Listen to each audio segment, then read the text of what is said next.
Vamos voltar aqui para o nosso CSV.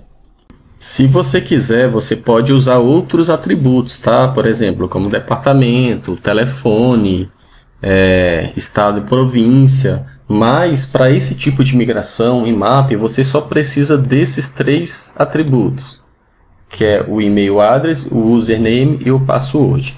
Qual que vai ser o username do usuário MIG01? Usuário.mig01. E assim a gente vai fazer até o 09.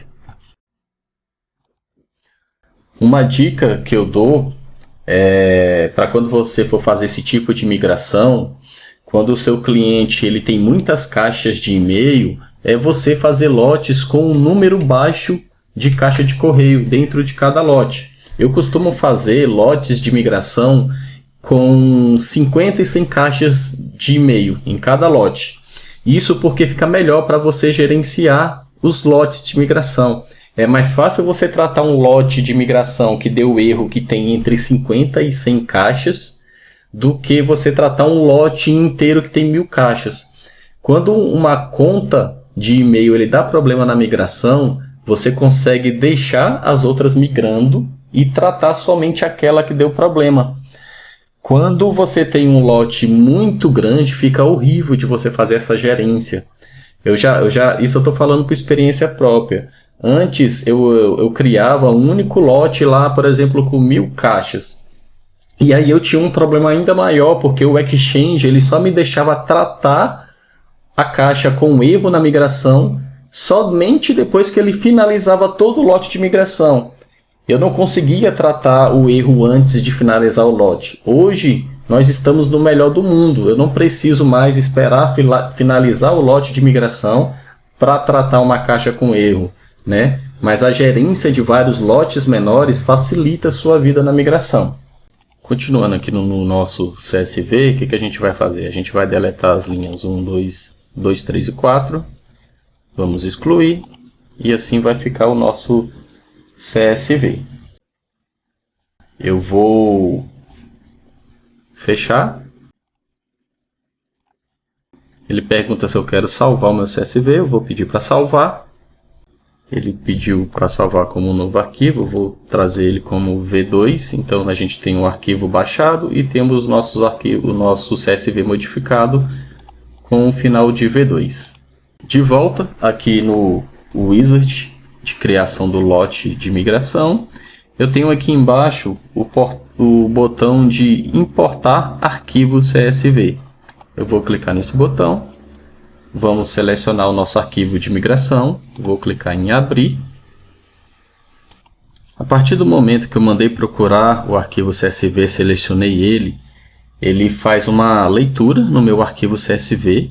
Veja que aqui embaixo ele já identificou que temos 9 usuários bem-sucedidos. E veja que eu tenho essa flag para marcar de permitir colunas desconhecidas no arquivo CSV. Essa opção é porque o Microsoft 365 ele não interpreta o delimitador de colunas como ponto e vírgula. O Microsoft 365 ele reconhece como delimitador de coluna somente a vírgula. Mas lá no Excel o separador de colunas é o ponto e vírgula. E por isso que quando você salva um arquivo como CSV no Excel, aí você precisa substituir a vírgula por ponto e vírgula. Então vamos lá, vamos dar sequência. Vamos clicar em próximo. Aqui em selecionar as definições de configuração, eu vou definir as configurações que serão aplicadas ao meu lote de migração. Então bora lá. Eu tenho a opção de selecionar a pasta que será ignorada ou migrada. Se eu quiser, por exemplo, excluir a pasta lixo eletrônico, eu clico aqui, marco essa opção e escrevo lixo eletrônico. E aí ele não vai migrar o lixo eletrônico, essa pasta ela vai ser ignorada. Se eu quiser também adicionar a pasta lixeira para ser ignorada, eu venho aqui em adicionar outra pasta a ser excluída e coloco lixeira. E essa pasta ela também não será migrada. Isso significa que na migração, se eu não quiser levar uma pasta específica, eu posso excluir ela da migração, como eu posso adicionar também uma pasta específica. Qual é a vantagem dessa configuração? Muitos usuários não têm o costume de apagar, de limpar a pasta lixo eletrônico e deixa isso na caixa de e-mail dele. Quando você tem um volume muito alto de informações nessas duas pastas, isso pode impactar a sua migração. Então, a melhor prática é enviar um comunicado para todos os usuários da organização, informando que será realizada uma migração de e-mails e que eles façam uma limpeza nessas pastas. Com isso, você consegue diminuir o seu tempo de migração. Eu gosto de considerar isso como um fato importante. Aconselho você também levar isso num grau de importância, porque pensa no seguinte cenário. Você sabe que todos os usuários das organizações eles têm e-mails na lixeira e no lixo eletrônico. E aí tem usuário que tem 100 megas, tem usuário que tem 50 megas, tem usuário que tem 10 megas. E isso aí só de informação desnecessária. Para um único usuário, isso é pouco. Mas se você multiplica isso daí para 500, 1.000 usuários, 3.000 usuários, 5.000 usuários, é um volume muito grande. Então eu recomendo você não migrar a lixeira e não migrar o lixo eletrônico. Porém, quem vai decidir isso não é você, é o seu cliente. Se o cliente falar migra tudo, você vai migrar tudo. Mas você vai aconselhar ele nesse sentido, de que esse volume ele tem um impacto dentro da migração, tá? E o cliente precisa estar ciente disso.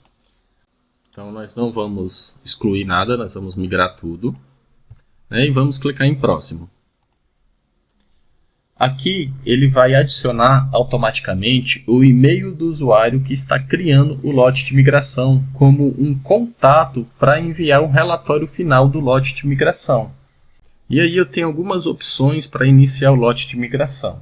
Eu posso iniciar o lote de migração manualmente mais tarde, ou eu posso iniciar o lote de migração automaticamente.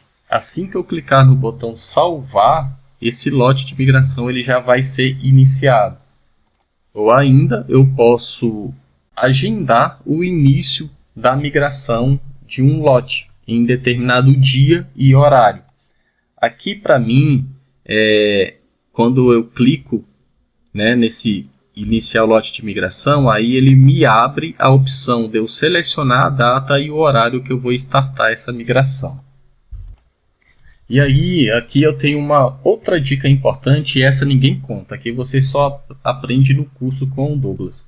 Quando você está fazendo uma migração em MAP, essa migração para o usuário ela é transparente. Isso significa que o meu usuário ele continua trabalhando normalmente, enviando e recebendo e-mails, enquanto a caixa dele está sendo migrada. Quando você cria um lote de migração, mas o usuário ele ainda está usando o e-mail dele lá na origem, você não pode deixar esse lote de migração finalizar de forma automaticamente. Eu, particularmente, eu nem agendo, eu coloco ele para finalizar de forma manual. E por que isso? Quando o seu usuário continua trabalhando, estão entrando novos e-mails na caixa dele, estão saindo também outros e-mails da caixa do usuário que está sendo migrado. Se você finalizar o lote de migração antes da virada do MX, do local web para o Exchange Online, você vai ter perda de dados.